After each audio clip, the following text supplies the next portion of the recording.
ஆலமா மரத்தின் இலைமேல் ஒரு பாலகனாய் ஞாலமேலும் உண்டான் அரங்கத் தரவினணையான் கோலமாமணி ஆரமும் முத்துத் தாமமும் முடிவில்லதோரெழில் நீலமேனி ஐயோ நிறைகொண்டதென் நெஞ்சினையே. ஸ்ரீமதே ராமானுஜாய. அனைவருக்கும் என் பணிவான வணக்கம். நான் முதல்ல இருந்து ஜோதிடர் சுந்தரராஜன் பேசுறேங்க. இன்னைக்கு நிறைய வாடிக்கையாளர்கள் ஜாதகம் பார்த்து முடிச்ச அப்புறம் கேட்கக்கூடிய கேள்வி, பொதுவான கேள்வி என்னன்னா, சார் நான் எந்த கோயிலுக்கு போகணும், எந்த இறைவனை நான் வழிபடணும் அப்படிங்கிறது ஸ்பெசிஃபிக்கா காமனா எல்லாரும் கேட்குறாங்க நம்மகிட்ட ஆக்சுவலா. அப்ப இதுக்கு எப்படி சார் பதில் சொல்லலாம் அப்படின்னா, 3 விதமா பதில் சொல்லலாம் சார் ஆக்சுவலா. முதல்ல அவங்களுடைய தேவை என்ன அப்படிங்கிறது நம்ம தெரிஞ்சுக்கணும். இப்போ உதாரணத்துக்கு திருமணம் சம்பந்தமான விஷயத்துக்கு தான் வந்திருக்காங்க அப்படின்னா, அப்ப திருமணம் சம்பந்தமான பாவங்கள் எந்த கிரகத்துக்கு நல்லா இருக்கு. இப்போ உதாரணத்துக்கு புதன் 1, 3, 7, 11ஆம் பாவத்தை இயக்குறாருன்னு வச்சுக்கிட்டு, அப்ப புதன் சம்பந்தமான தெய்வ வழிபாடு அப்படிங்கிறது நன்மையை கொடுக்கும் திருமணம் சம்பந்தமான விஷயத்துக்கு.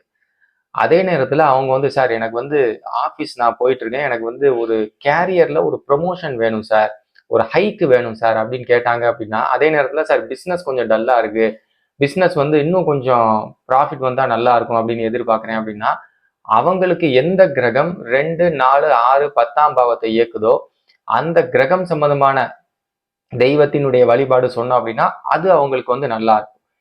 3வது விதமாக எப்படி சொல்லலாம் அப்படின்னா, 9ஆம் பாவத்துக்கு எந்த கிரகம் உபநட்சத்திர அதிபதியாக வருதோ அந்த கிரகம் சம்பந்தமான இறை வழிபாடு நம்ம சொன்னோம்னா அது இன்னும் பெட்டரா இருக்கும் அப்படிங்கிற மாதிரி. அப்ப மொத்தம் 3 கேட்டகரியில நம்ம பார்த்துருக்கோம் சார். முதல் கேட்டகரி என்னன்னா ஒற்றைப்படை அப்படிங்கிற மாதிரி. அப்ப ஒற்றைப்படை சம்பந்தமான விஷயங்களுடைய கேள்வியோட வந்தாங்கன்னா அதுக்குண்டான இறை வழிபாடு அப்படிங்கிறது நம்ம சொல்லலாம்.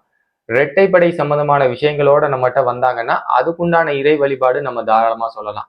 அப்போ பொதுவா சொல்லணும் அப்படின்னா 9ஆம் பாவம் அப்படிங்கிறது இறை ஸ்தானம் அப்படின்னு, இறைவனுடைய அருள் கிடைக்கக்கூடிய வீடு, இறை ஸ்தானம் அப்படிங்கிறது 9ஆம் வீடு.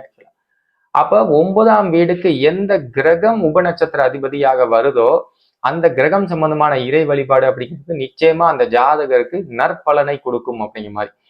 இப்ப ஒன்னொன்னா நான் சொல்லிக்கிட்டே வர்றேன், அப்படியே கொஞ்சம் பார்த்துக்கிட்டே வாங்க அல்லது நோட் பண்ணிக்கிட்டே வாங்க. இப்ப ஒருவருடைய ஜாதகத்துல 9ஆம் பாவத்துக்கு 9ஆம் பாவ புத்திநாதன் கிரகம் சூரியனா வர்றாருன்னு வச்சுக்கிறேங்க. 9ஆம் பாவ புத்திநாதன் சூரியனா வர்றாரு அப்படின்னா ஜாதகர் பாத்தீங்க அப்படின்னா சிவபெருமான வழிபடுறது அப்படிங்கிறது மிகவும் சிறப்பை கொடுக்கும். சிவபெருமான வழிபடுறது அப்படிங்கிறது மிக மிக சிறப்பை கொடுக்கும். அதே மாதிரி 9ஆம் பாவ புத்திநாதன் சந்திர பகவானா வர்றாரு அப்படின்னா சாந்தமான பெண் தெய்வம், என்ன பெண் தெய்வமா வேணா இருக்கட்டும், சாந்தமா இருக்காங்களா, இப்ப உதாரணத்துக்கு அன்னபூரணி அப்படிங்கிறது நல்ல ஒரு சாந்தமான ஒரு பெண் தெய்வம், அவங்கள தாராளமா வணங்கலாம். அதுக்கடுத்து பாத்தீங்கன்னா 9ஆம் பாவ புத்திநாதன் புதன் பகவானா வர்றாரு அப்படின்னா ஹயக்ரீவ வழிபாடு, அதே நேரத்துல பெருமாள் வழிபாடு, பெருமாள் கோயிலுக்கு போறது முக்கியமா, அதுல அயக்ரீவர் சன்னதி. அதுக்கடுத்து பாத்தீங்கன்னா சரஸ்வதி சன்னதி இருந்துச்சுன்னா தாராளமா சரஸ்வதி அவங்கள தாராளமா வணங்கலாம், வழிபடலாம். அதுக்கடுத்து பாத்தீங்கன்னா 9ஆம் பாவ புத்திநாதன் செவ்வாயா வர்றாரு அப்படின்னா முருகப்பெருமான வழிபடுறது அப்படிங்கிறது மிகவும் சிறப்பை கொடுக்கும். அதுக்கடுத்து 9ஆம் பாவ புத்திநாதன் குரு பகவானா வர்றாரு அப்படின்னா முதல்ல குரு மகான்களினுடைய வழிபாடு அப்படிங்கிறது நன்மையை கொடுக்கும். குரு மகான்களினுடைய வழிபாடு அப்படின்னா இப்ப உதாரணத்துக்கு சொல்லணும் அப்படின்னா பெரியவா, காஞ்சி பெரியவர் வணங்குறது ஒரு நற்மதிப்பை கொடுக்கும். அதே மாதிரி மடாதிபதிகள் அப்படின்னு சொல்லுவாங்க, மடாதிபதிகள் அவங்களெல்லாம் போய் வணங்குறது நற்பயனை கொடுக்கும். அதே நேரத்துல தட்சிணாமூர்த்தியினுடைய வழிபாடு, முருகப்பெருமானினுடைய வழிபாடு, இந்த தெய்வங்களை வணங்குனாங்க அப்படின்னா மிகவும் சிறப்பை கொடுக்கும் அப்படிங்கிற மாதிரி. அதுக்கடுத்து 9ஆம் பாவ புத்திநாதன் சுக்கிரனா வர்றாரு அப்படின்னா மகாலட்சுமி வழிபாடு அப்படிங்கிறது மிக மிக சிறப்பை கொடுக்கும். ஸ்திரீ ஸ்துதி அப்படின்னு பெரியவங்க கொடுத்துருக்காங்க, அந்த ஸ்லோகங்கள் அப்படிங்கிறது நிறைய இருக்கு. அப்ப மகாலட்சுமி வழிபாடு செஞ்சாங்க அப்படின்னா நிச்சயமாக அவங்களுக்கு நற்பலன் கண்டிப்பாக கிடைக்கும். அதுக்கடுத்து 9ஆம் பாவ புத்திநாதன் சனி பகவானா வர்றாரு அப்படின்னா காவல் தெய்வத்தினுடைய வழிபாடோ அல்லது கிராம தேவதைகளினுடைய வழிபாடு செஞ்சாங்க அப்படின்னா அது மிகவும் சிறப்பை கொடுக்கும். அதுக்கடுத்து 9ஆம் பாவ புத்திநாதன் ராகு பகவானா வர்றாரு அப்படின்னா உக்ரமான தெய்வங்கள், இப்போ உதாரணத்துக்கு சொல்லணும் அப்படின்னா பிரத்யங்கரா தேவி, அதே நேரத்துல வராகி அம்மன், இந்த மாதிரி உக்ரமான தெய்வங்கள் தேவதைகளினுடைய வழிபாடு செஞ்சாங்க அப்படின்னா அது அவங்களுக்கு மிகவும் சிறப்பை கொடுக்கும். அதே நேரத்துல 9ஆம் பாவ புத்திநாதன் கேது பகவானா வர்றாரு அப்படின்னா சித்தர்கள் சம்பந்தமான விஷயத்துல ஈடுபாடோட இவர் வழிபடுறாரு அப்படின்னா அது மிகவும் சிறப்பை கொடுக்கும். சித்தர்களினுடைய சமாதி எங்கெங்க இருக்கோ அங்கெல்லாம் ஜாதகர் போய் போய் வழிபாடு செய்யறாரு அப்படின்னா நிச்சயமாக அது அவருக்கு நற்பலனை கொடுக்கும்.